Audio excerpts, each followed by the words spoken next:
Fisher-Price presents The Adventure People. toys for your older kids. There's the Northwoods Trailblazer, ready for his adventures.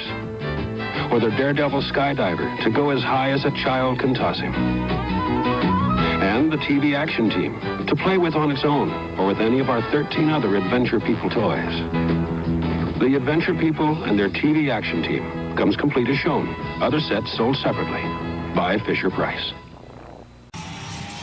The good, the bad, and the ugly show.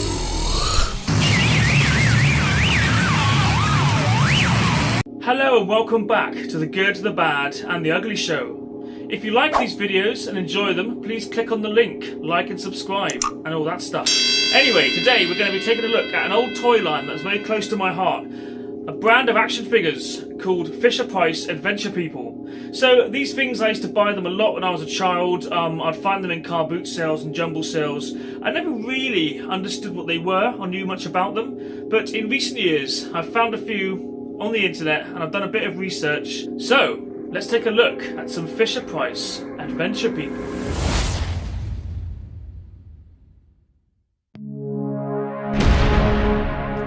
Okay, so Fisher-Price have been around for quite a long time. They mainly make toys for like children, like stuff like my first tape cassette player, the little tiny pull-along dogs and turtles and that kind of stuff.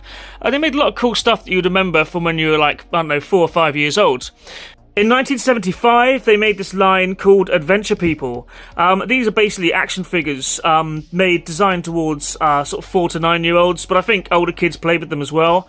They kind of served as an alternative to G.I. Joe and other action figures. They were sized 3.75 inch, which is this size of Star Wars figures, as you know. They came out a little bit before Star Wars, though. So the prototypes for Star Wars figures were actually based on the Fisher-Price Adventure People. They just took some of those, waxed some clay on them, shaved bits off them, and kind of made the characters that way.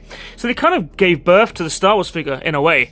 But today we're going to have a little look at some of the cool stuff that came out. Yeah, a lot of this stuff I don't have, like the really cool Wild Animal Safari, which is great. And other stuff I'll show you here. And things like this, and this, and this. But I have a few in my collection, so let's go through them, shall we? Here is, we'll start off with this guy, who's like, you know, the kind of, I don't know what he is really. Green Cross Code Man, I don't know. That wasn't very clever, was it? He's wearing flares. He's from about 1975. He's one of the earliest ones, I believe. Yeah, he's got a kind of motorbike helmet thing going on. The visor doesn't shut. Their heads are really weird. They come down like that. And their arms are always kind of in this like weird pointy position. That's just like a Fisher-Price thing, I guess. But yeah, it's kind of cool, isn't it? Have a look at that. So we'll move on next. I found him at a toy fair a few years ago, I think, and just had to buy it because it reminded me of the toys from my youth. Once again, I'll put him down in the centre of the screen, right there. So next we have this amazing thing, if I can get it in shot. So yeah, I love how it's got the French on the front of it. Fisher-Price Adventure People. This is the white water kayak. So yeah. Isn't that something? I found this in a charity shop, just kind of up on the shelf, sort of disguised, along with all the other stuff. But, yeah, amazing condition as well. Like, to find something like this out in the wild is pretty good. And I think I paid about 15 quid for this, which is actually pretty good, considering, like, it's from about 1980. I love the artwork on the side there as well. If you go onto the back, here's some of the other cool stuff you can get. So, yeah, look at all that. I like the deep sea diver with the squid. That's a pretty cool one. There's some people with a boat there. There's a parachute as well. There's a load of really cool stuff. So I won't go too much into that because I've got a few more things to share. So yeah, that's pretty cool, I think. Let's have a little look. Have a little look at it. Right, put this over here. So next we'll move on. So yeah, they did like kind of stuff like jeeps and white water rafting and what kind of stuff. They also moved on to space. Because space was becoming very popular, obviously due to Star Wars figures. So I think they were competing, quite possibly. Also Star Trek as well. So we have these. So this is Mr. and Mrs. Astronauts. So, yeah, so we can focus on him. I love the way they made the helmets sort of transparent over the heads. I always thought that was a really cool thing to do. Focus. So yeah, it's a really cool figure, I think. I love the heavy boots as well, and just generalness about it. It's a really cool thing. Lots of detail in it as well, but not, you know, kind of primitive but yet detailed. I like that. The little sign on the arm is pretty cool as well. So yeah, I had a few of these as a kid. There's a few other ones that came out as well. I'll show one of them here, a different kind of version. So we also have this is a lady astronaut as well, who's you know, just another astronaut. Yeah, also pretty cool. Heavy boots. They look pretty cool together, I think. Quite a cool little thing, really. Yeah, so that's them. That is them. And obviously they need a craft, some kind of spaceship for them to travel around in. So that's where this comes in. So I might clear a bit of room now. Yeah, that was all starting to get a bit cluttered, wasn't it? So this here is the, what's it called? The Alpha Probe, which is a pretty cool thing. So this is from let's have a look. I think there's probably a date on the bottom here somewhere. And the date is 1979 by the looks of it. We hold that up. Is it in focus? Is it not?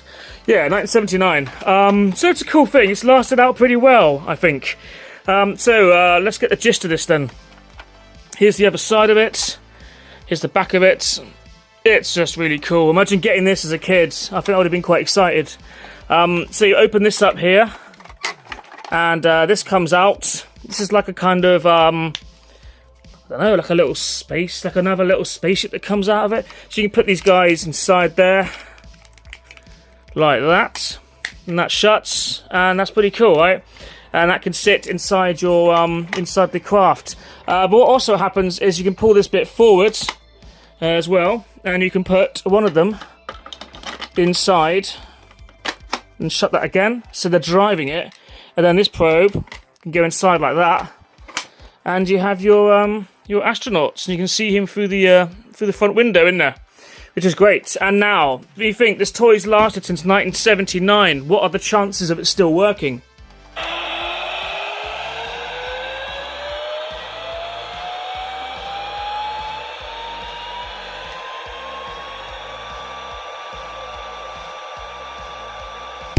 Pretty good.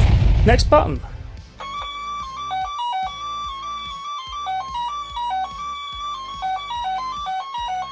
It's like something from a nightmare, isn't it?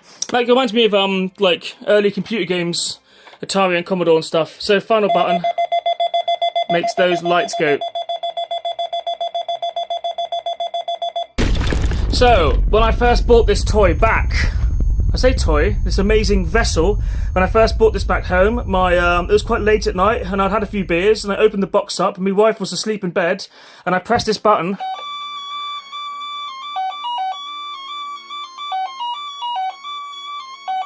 Yeah, she wasn't happy. Let's just put it that way. Yeah, so anyway, here's this. It's a cool thing, I think. Definitely deserves a place on the shelf. And yeah, I love it. I think it's just, it's a good bit of detail about it. Also, something I forgot to kind of mention with these guys as well, is if you have a look at, this is another amazing feature, but sadly I don't have the stuff for it. But okay, if you look at their backs, they have these little holes, and in the ship, there's another little hole there. And now, it's like a little white plastic bendy thing. You can stick them on there, stick them on the ship, so it looks like they're floating, like an astronaut, or they're kind of attached and floating in space. And that was really, really cool. But, yeah, sadly, I didn't get any of those. I mean, I got this for a pretty good price as well. I think it was about 15 quid, again. Which you can't really go wrong with. I've seen them going for a lot more. So, yeah, pretty cool thing, though, I think. Pretty much almost complete as well. So now we're going to move into the slightly more fantastic territory. These space people needed something to fight. And, yeah, aliens, obviously. So we move out of the whole realms of, like, space flight and, like, deep-sea diving and all the things that we know exist. We move on to, yeah, aliens. Here is an alien craft. So it's a cool little thing. I like the way it has Fisher-Price written on the sides of it, like it's a make of car or something. A weird little thing on wheels. This was made in, also 1979 as well. So, yeah. Yep, fairly old. And, yeah, here's the guy himself. So, if we can focus on his face, which we might. Yeah, they're green. They're green with piercing yellow eyes. A scary alien race. Although he looks quite friendly, really. I'm not sure if they're supposed to be baddies or allies or what. I guess you'd probably make them fight because, you know, got nothing better to do. Yeah, it's also got a hole in his back so you can stick him onto the, make him look like he's floating. Another cool thing. There were loads of these. There was a green lady. There was another green guy. They've become really hard. They've become really hard to find now. I used to find them everywhere, as I say, car boot sales and jumble sales. They were always around. Now they're worth like, I don't know, hundreds of pounds. There you go, that's life for you. Anyhow, we have him. He goes inside this vessel here and flies around. Yeah. It's a cool thing. It's a cool thing. I like his little sign as well. It's like a sort of like a sun, like a burning planet or something. You see, these guys obviously have the, that. Yeah. We also have this guy, who I would say is pretty obviously a robot because of his like metal claws and his buttons on his front and stuff. The head still works the same. So I think that's a pretty cool thing. I've always liked this. I had this toy as well when I was a very, very young youngster. But yeah, if you look how far it's kind of come from the first range to this. Yeah, terrifying. So yeah, that's pretty much Fisher-Price Adventure, people. I mean, I'll put a couple more pictures up on the screen to show you some of the other amazing things you could get. We're going to have one last look at this. We haven't really looked at this guy in here yet. Yeah, looks kind of generic. He's not really got the bent arm as well. I guess it's because he has to hold the oar, I guess. There you go, paddle, or whatever you call it. I don't know anything about boats. So yeah, that's just a few Fisher-Price Adventure people that I thought I would share with you today because we haven't done a toy video for a little while. And I thought, you know, let's get these guys out. Anyhow, I guess we'll probably do another one soon. I think there's a history of Kenner coming up soon. I think that's something that me and Timbo want to do. So we'll get on that. But yeah, for now, please like, share, and subscribe to The Good, The Bad, and The Ugly Show. Because there's no room left in hell.